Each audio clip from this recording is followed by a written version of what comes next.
তো হাই বন্ধুরা, আবার একটা নতুন ভিডিওতে তোমাদেরকে সবাইকে স্বাগত। প্রত্যেকবারের মতো আবার একটা নতুন ভিডিও, আবার একটা নতুন জায়গা। আজকে আমি তোমাদেরকে বিহারের একটা ফেমাস মন্দির দেখাবো, যেটা হচ্ছে মোটা মোনানি। এটা হচ্ছে একটা দুর্গা মায়ের মন্দির। কোনো সময় 1982 সালে এই মন্দিরটা তৈরি হয়েছে। মন্দিরটা প্রায় 300 বিঘা জায়গা নিয়ে মন্দিরটার আবির্ভাব। বিহারের সব থেকে বড় এরিয়া নিয়ে যদি কোনো মন্দির থাকে তো এটাই রয়েছে। আজকের ভিডিওতে আমরা বিহার রাজ্যের একটা ফেমাস মন্দির দেখে নেব, যেটা হচ্ছে মুন্না মুতানি মন্দির। 300 বিঘা জায়গা নিয়ে এক নির্জন স্থানে দেবী বিরাজ করেন, যিনি দুর্গা ঠাকুরেরই আর একটা রূপ। মন্দিরের প্রকৃতি বেশ বন্য। আশেপাশে অনেক কিলোমিটার পর্যন্ত মানুষের বসতি নেই। মন্দিরের সামনের দিকে তাকালে রয়েছে একটা বিরাট আম বাগান।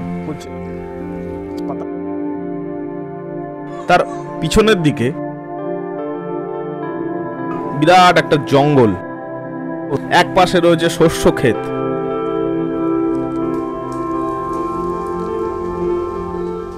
তো আমার এই পেছনেই রয়েছে এই মন্দিরের সিঁড়ি, প্রধান দ্বার, এবং সামনে থেকে মন্দিরের একটা অপরূপ সৌন্দর্য ভিউ আমি দেখতে পাচ্ছি। এবং শুনশান জায়গার মধ্যে রয়েছে এই যে মন্দিরের মোটা মোনানি মন্দির, বিহারের সব থেকে একটা জাগ্রত মন্দির।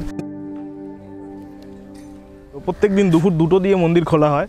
এখন বাজে 1:40, এখনও মন্দির খোলা হয়নি। তো আমি ওয়েট করবো একটু, মন্দিরটা তোমাদেরকে দেখাবো। আশেপাশে ব্যাকগ্রাউন্ডটা দেখো, কি বিশাল জায়গা নিয়ে যে মন্দিরের, যেটা না দেখলে বুঝতে পারবে না।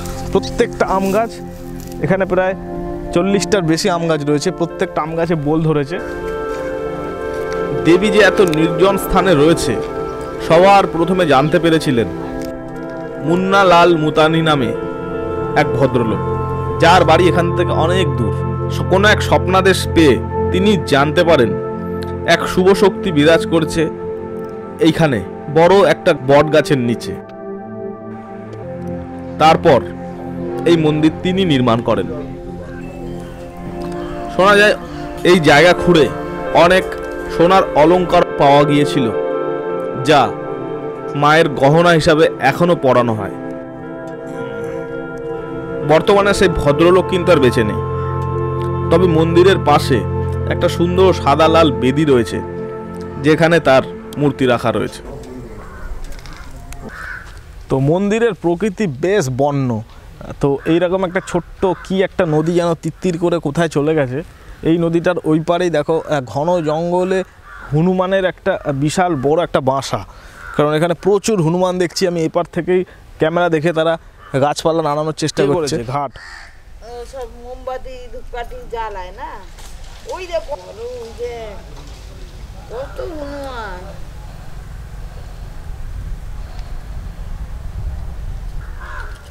এবং ভয়ও পাচ্ছে, আমি বেশিক্ষণ থাকা যাবে না। তো এই হচ্ছে একটা নদী। মন্দিরের প্রকৃতি বেশ বন্য এবং একটা পুরনো ধাঁচের। তো আশেপাশে চত্বরে মানুষের জনবসতি নেই বললেই চলে। এদিকে প্রচুর বড় ক্ষেত, এবং এই দিকটাও ক্ষেত, এবং এই দিকে মন্দির সংলগ্ন কয়েকটা বাড়ি রয়েছে। আর পেছনেই রয়েছে এই মুন্না মুতানি মন্দির, যেটা বিহারের একটা পবিত্র মন্দির। এবং এত শুনশান জায়গা, এত সুন্দর একটা মন্দির রয়েছে, যেটা ঘুরতে আসতে পারো তোমরা। মন্দিরের আশেপাশে ঘুরলে আমরা কত কিছু জিনিস লক্ষ্য করতে পারবো, যেটা না আসলে বুঝতে পারবে না। এরকম ছোট ছোট বেদি, যেগুলো সংখ্যায় প্রায় 30টারও বেশি। দেখো, এগুলো একটা কোনো সময়ের ঘাট, একটা যজ্ঞ করার বড় জায়গা। হ্যাঁ, আর ওভারঅল দূরের এই শুনশান জায়গায় এরকম ফাঁকা জঙ্গলের এক প্রান্তরে দাঁড়িয়ে রয়েছে এই মুন্না মুতানি মন্দির, যেটা একদম অসাধারণ প্লেস। দুপুরের পর থেকে পরিবেশ একদম নির্জন। সন্ধেবেলায় মন্দিরের চত্বরে শিয়াল ঘোরাফেরা করে। নীল গাই, এক ধরনের ঘোড়ার মতো প্রাণী, তাও এই মন্দিরে চলে আসে। কত রকম বন্য জীবন মন্দিরের আশেপাশে রয়েছে। পিছনের দিকটা গা ছমছমে নির্জন পরিবেশ। কি এক নদী বয়ে গেছে সেই উত্তর দিকে। নদীর নাম উত্তরমুখী নদী। গাঢ় সবুজ জল, নিস্তরঙ্গ নদীর স্রোত। ওই পারে বড় বড় গাছে বাঁদর হনুমানের দল ঝাঁকে ঝাঁকে বসে রয়েছে। এই উত্তর বাহিনী নদীর ধারে এক ধরনের বেদি করা রয়েছে, যা প্রায় খান 30-এর। বছরে একটা সময় ছট পুজো উপলক্ষে দূর থেকে গ্রামবাসীরা এই নদীর ধারে পুজো করে, আর সারা বছর খালি পড়ে থাকে এরকম।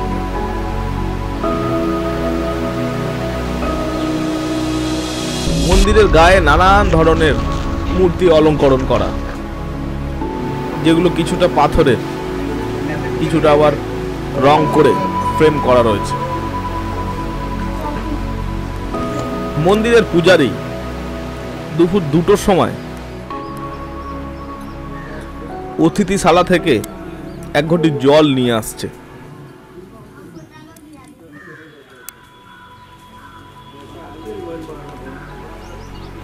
খানিকক্ষণ পর জল ভরা ঘটি নিয়ে মন্দিরের গর্ভগৃহে প্রবেশ করলেন। তারও বেশ খানিকক্ষণ পরে সুন্দর অপরূপ খুলে গেল মন্দিরের প্রধান দ্বার। कितना सुंदर अपरूप सुंदर मूर्ति देखो।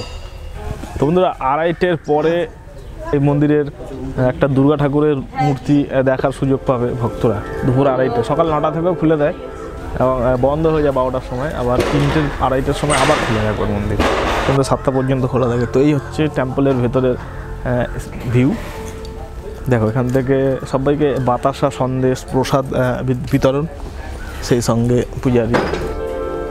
অপরূপ সুন্দর সাদা পাথরের মূর্তি, গায়ে বেশি অলংকার পরানো নেই, কারণ নির্জন স্থানে চুরি হয়ে যাওয়ার একটা ভয় থাকে।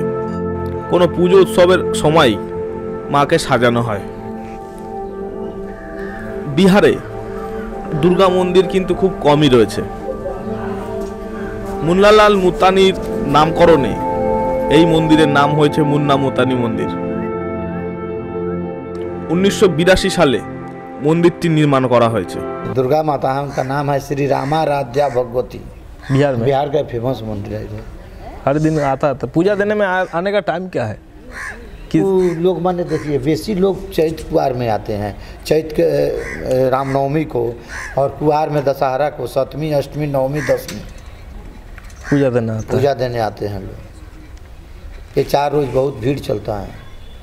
मंदिर के बाद जो छोटा छोटा बेदी है वो किस लिए बना हुआ है? ईटा का। वो तो छठ लोग करने आते हैं, जो कार्तिक में छठ होता है ना, हाँ। दीपावली बाद, तो वो छठ पूजा के लिए तो बना है। साल में एक बार आता तो है। एक ही बार होता है, एक ही बार होता है, इसलिए बना हुआ है। इसीलिए बना हुआ है। एक नदी का क्या नाम है? उत्तर वाहनी। उत्तर बहानी। हाँ, ये उत्तर मुखी बही हुई है। भेड़िया फेड़िया है क्या उस जंगल में? बानर? हाँ हाँ है, बहुत सारा बानर, बंदर भी है। हाँ। बाघ फाग देखने मिलता है क्या? ना बाघ नहीं। सियाल फियाल मिलता है? सियाल वाल तो है, सियाल तो शाम को घूमता है इधर 7 बजे 8 बजे रात को। हाँ ऐसे ना। हाँ। আজকে পশ্চিমবঙ্গ থেকে কিন্তু মন্দিরের ডিস্টেন্স প্রচুর দূর, প্রায় 700 কিলোমিটারের কাছাকাছি। নেপাল বর্ডারের কিছুটা আগেই এই মন্দিরের অস্তিত্ব। এরকম একটা শুনশান জঙ্গলের মধ্যে মুন্না মোতানি মন্দির তোমরা ঘুরতে আসতে পারো। এই হচ্ছে মন্দিরে আসতে হলে তোমাদেরকে বেথিয়া নামতে হবে। হাওড়া থেকে বেথিয়া ডাইরেক্ট ট্রেন আছে, যেটি শুক্রবার করে আসে পূর্বাঞ্চল। এই ট্রেনে করে বেথিয়া আসলেই বেথিয়া থেকে খুব কাছেই এই মন্দির।